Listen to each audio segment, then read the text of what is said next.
Moi, c'est Xavier, on m'appelle Bivoy Xavier, je suis danseur breakdance. Moi, c'est Aïda Yad, je suis élève de la classe de première. Je suis danseuse, mais entre guillemets débutante, quoi. Moi, c'est Tengu Nzinga Kersner, plus connu sur le nom de Chris Cortex. C'était lors d'une journée culturelle.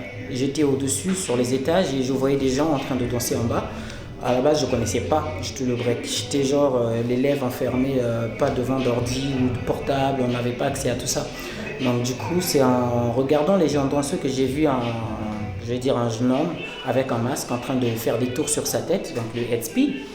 Et ça m'a intéressé, je me suis dit, wow, comment est-ce qu'un homme peut faire ça en fait? Il faut que j'aille chercher à comprendre ce que c'est. Donc par curiosité, je me suis rapproché du gars et je lui ai demandé, il avait encore son masque, hein. Je lui ai demandé c'était quoi ce qu'il faisait et si je voulais l'apprendre, quelles étaient les conditions, est-ce que je dois prendre des cours payants, ça me demande combien de temps. Il a été gentil, il m'a répondu. À la fin, en enlevant son masque, je me suis rendu compte que c'était mon adversaire au fait de l'école. Avant de voir les vidéos, j'ai regardé mon grand frère faisait du breakdance avant. C'est lui qui nous a appris les saltos et quelques mouvements, mais il n'a pas continué. Donc du coup, c'est après que j'ai commencé à voir ça sur la télé, dans les clips vidéo et tout. Après, moi, je me suis renseigné dans l'internet et tout ça. C'est là que j'ai connu le breakdance. Je regardais des vidéos de Xavier, Youkrou, et ça m'a beaucoup inspiré, quoi. J'ai vu pas mal de vidéos aussi sur YouTube. Depuis ce jour-là, je suis amoureux du break, quoi. Ça fait des années que c'est là et ça fait, on est dans notre 20e année, non, 88. Ça fait au moins, non, on a fêté nos 30 ans de hip-hop, qu'est-ce que je raconte? 30 ans de rap, donc le rap est quand même, c'est la locomotive, le rap, comme partout ailleurs, je pense. Mais bon, nous, la danse doit exister en tant que maillon, en tant que tel, maillon du hip-hop fort. Et malheureusement, c'est perçu comme quelque chose qui vient de l'extérieur. Alors que si on regarde les danses Peul, on regarde les danses au Nigeria, on voit des choses que les breakers font. Textuellement, enfin textuellement non, mais je veux dire tech comme on dit ici. La même chose.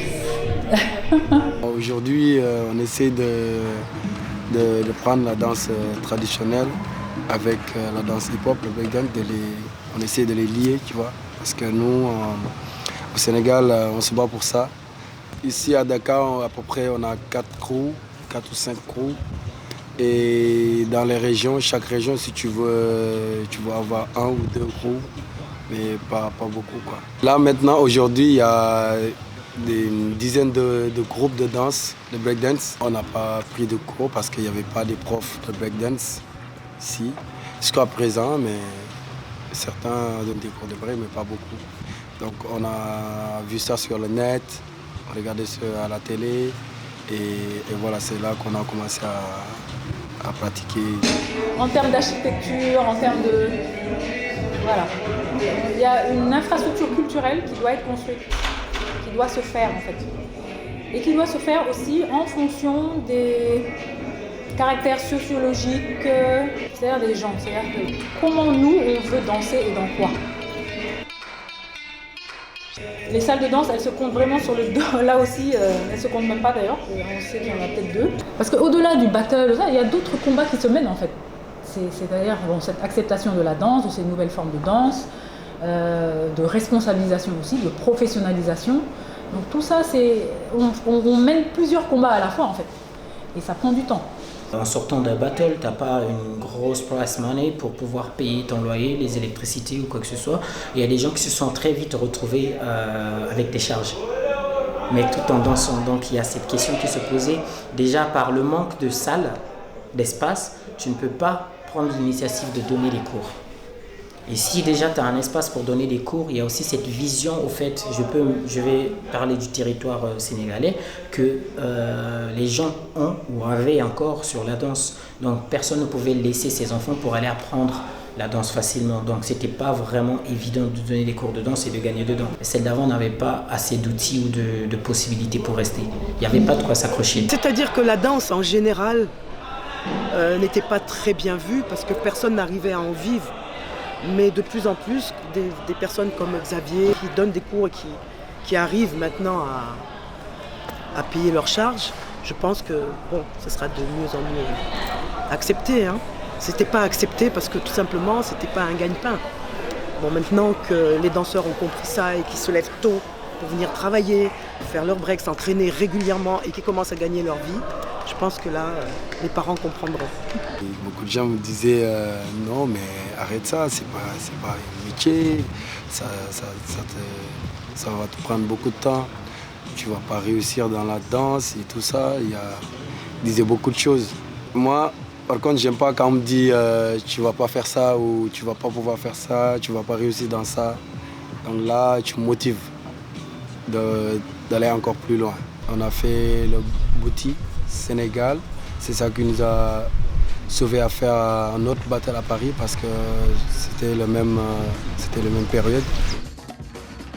Moi, c'est la danse, le breakdance, mon métier.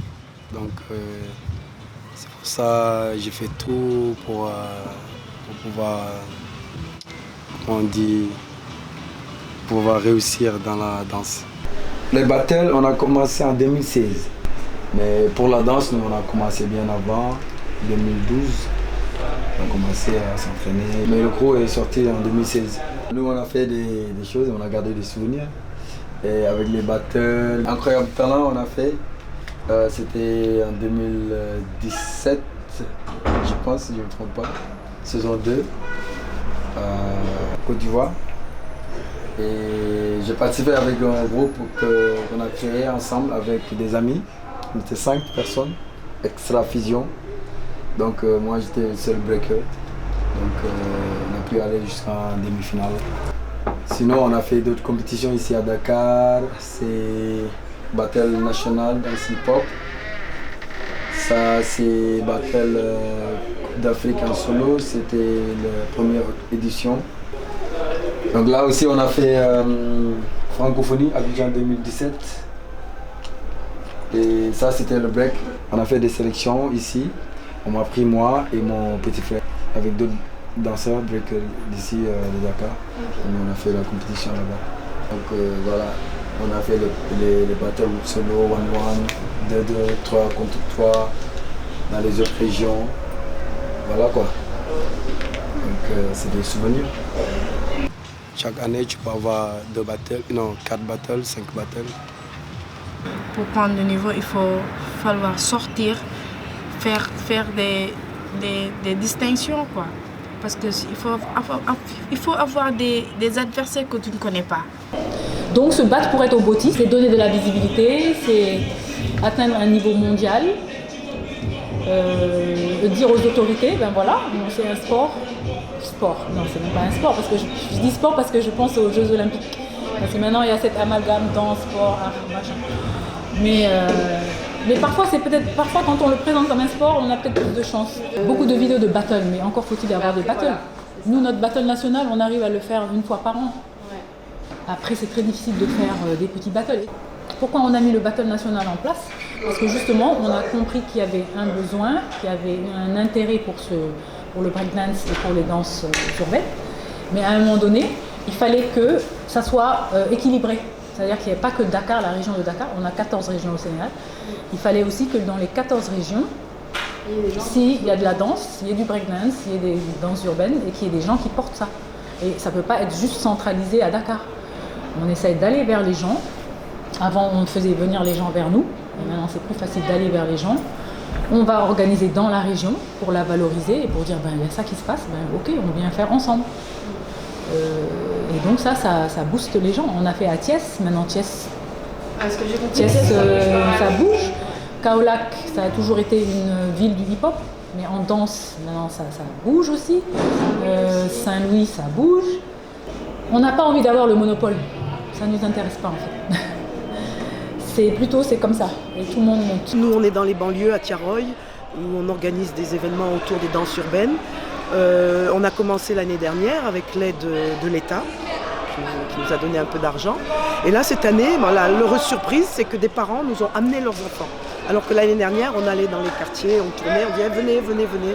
Là, cette année, il y a des parents qui nous amènent leurs enfants. Donc je pense qu'il y aura un changement d'ici là. Maintenant, ça change. C'est vrai qu'il y a très peu d'événements où les gens peuvent s'y rendre. Quand il y a des battles, les organisateurs s'arrangent pour les faire en lieu public. Et c'est vrai qu'il y a beaucoup de monde qui viennent s'agglutiner aux barrières pour suivre. Mais je pense que le break va commencer seulement à être connu. C'est vrai que les gens savent que ça existe, mais pour eux, ça existe à l'extérieur. Il ne peut pas y avoir de bons danseurs, de bons breakers en Afrique, quoi. C'est pas encore vraiment connu, mais maintenant, de plus en plus, avec tous les festivals, tous les petits battles qui s'organisent à droite, à gauche, je pense que maintenant, ça y est, ça va démarrer. Hein. Il y a un peu une rupture là. Donc là, maintenant, il faut combler le gap. Il faut refaire partir les choses, il faut insister sur la formation, il faut aller vers les jeunes qui ont les enfants, il faut intéresser. Et je pense qu'avec les Jeux Olympiques, on a de bonnes chances de rebooster tout ça. Ça va redonner un nouvel élan à tout. Et après, tout va rouler. Et les JO, c'est une manière aussi de valoriser, de reconnaître. Et même s'il faut passer par le sport, mais c'est quand même une façon de le faire aussi. Il y a tellement de choses qu'on peut faire. C'est-à-dire que pour aller atteindre un objectif, il y a plusieurs chemins. Nous, on va essayer de former des jeunes pour les JO 2022, pour qu'ils participent. Donc, comme nous, on a dépassé l'âge, donc on va juste coacher et évoluer le breakdance au niveau kids. Essayer de monter le breakdance au Sénégal pour les enfants, pour les filles. Surtout pour les filles, c'est pas facile. Au Sénégal, non, il n'y a pas beaucoup de big girls. Il y a beaucoup de danseuses. Ils font danse africaine, danse afro, autres. Mais le breakdance, avec les filles, c'est compliqué. Il y a des filles, donc c'est un peu physique pour elles. Elles ont tout de suite peur, tu vois. Et il y en a d'autres aussi, c'est parce qu'elles n'ont pas la confiance d'arriver là où les hommes sont là maintenant, dans le break. Il y a peu de big girls. Donc les big girls au Sénégal, on les compte. On les compte pas d'ailleurs, hein. Elles sont une. Il y en avait au moins 3 comme ça qui traînaient avec Big Girl Call, mais elles ont disparu. Il y a le talent qui est là. C'est juste maintenant, c'est aussi dépasser tous les obstacles de oui. Est-ce qu'une femme doit danser? Est-ce qu'elle peut mener sa carrière de danseuse avec sa carrière de mère ou de responsable de famille? Il y a toutes ces choses-là qui sont encore assez lourdes. Et c'est notre rôle aussi à tous, hein, de stimuler les filles et de leur montrer que c'est possible et que voilà, il faut qu'elles travaillent et qu'il faut qu'elles s'engagent. Ma mère m'a interrogée, après j'ai dit oui, je fais du break. Bon, elle a dit, bon, c'est quoi ça? Je n'ai jamais entendu. Moi, j'ai dit, je lui ai expliqué, c'est ça, on fait ça, il y a ça, après les processus. Moi, elle m'a dit, mais tu es folle? Toi, tu ne sais pas faire ça, c'est très dur.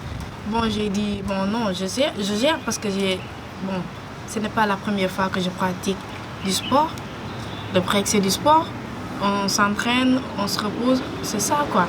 Moi, elle m'a répondu, bon, c'est bon, mais à chaque fois qu'on partage, qu'on est là avec mes grands frères, on se moque de moi jusqu'à présent. On se moque de moi, on me dit que, bon, elle est danseuse maintenant, regarde-la. Elle danse, elle pratique du breakdance, soi-disant du breakdance quoi. Je reste positive. Mon objectif, c'est de m'entraîner très dur, d'avoir des propres passages, parce que c'est très important d'avoir des propres passages, de la créativité quoi. Bon, mon objectif sur la danse, c'est d'être une bigger, célèbre, bon, qui crée tout quoi. Si on veut montrer qu'il y a du break ici au Sénégal, il faut falloir qu'on fait des battles, beaucoup de battles. Il faut falloir qu'on fait aussi beaucoup de spectacles pour montrer qu'il y a du breakdance au Sénégal. Parce que je peux dire qu'il y a des parents qui ne connaissent pas ça. Mais pour qu'ils puissent le savoir, bon, il faut falloir qu'on fait beaucoup de battles. Oui. Et qu'on puisse aller dans les pays occidentaux pour faire des battles là-bas aussi.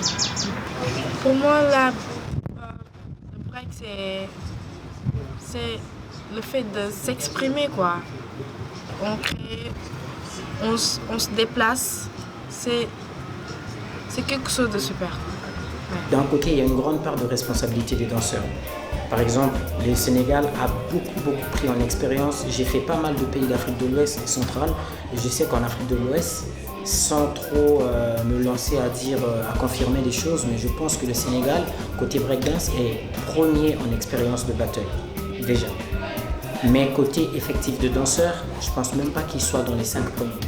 Pour que cela puisse aller en avant, c'est de trouver une bonne méthode et faire en sorte que toute la jeunesse derrière qui essaie de débuter puisse rester accrochée et avancer pour en créer une toute nouvelle au fait qui pourra avancer et nous de notre côté, les organisateurs, faire en sorte que les événements que nous organisons soient vus de façon plus extérieure, internationale que juste nationale au fait. C'est vrai que c'est très difficile. Moi j'ai eu un coup de chance, c'est un club de foot, au début ils ont eu du mal à m'accepter. La chance, bon, j'ai démarré, je suis arrivée au Sénégal, comme je ne travaillais pas, j'ai organisé un centre aéré. C'est comme ça que j'ai trouvé cette salle qui servait de dortoir. Et puis, on l'a transformée en salle de danse, en mettant des miroirs. Et Dieu merci, les anciens nous acceptent. Chaque chose, si tu te donnes à fond et tu t'es mis et tu travailles, et ça peut devenir un travail pour toi et tu peux réussir dans ça. C'est juste d'y croire. Voilà. On n'a pas à être pressé, on n'a pas à se comparer, on n'a pas à juger. On fait avec ce qu'on a, avec les moyens qu'on a, mais on fait quand même. Et ça, c'est l'hip-hop.